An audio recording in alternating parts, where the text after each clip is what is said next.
সে তার মায়ের চুল আঁচড়াতে এলো, কিন্তু আঁচড়াতে গিয়ে দেখলো মায়ের চুল ঝরে পড়ছে। সে বুঝতে পারছিল না কি করবে। হঠাৎ করে কিছু একটা ঘটল। প্রথমে সে ভাবলো বাইরে হয়তো খুব জোরে বাতাস বইছে, তাই সে জানলার দিকে এগিয়ে গেল।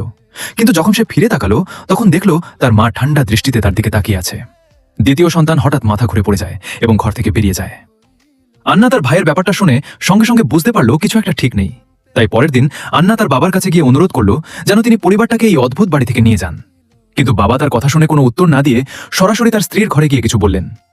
আন্না জানে না তিনি কি বলেছিলেন। সে বুঝতে পারছিল না কেন এমন বললেন, কিন্তু সে জিজ্ঞেস করার সাহসও পেল না। সে ভেবেছিল এখানেই সব শেষ।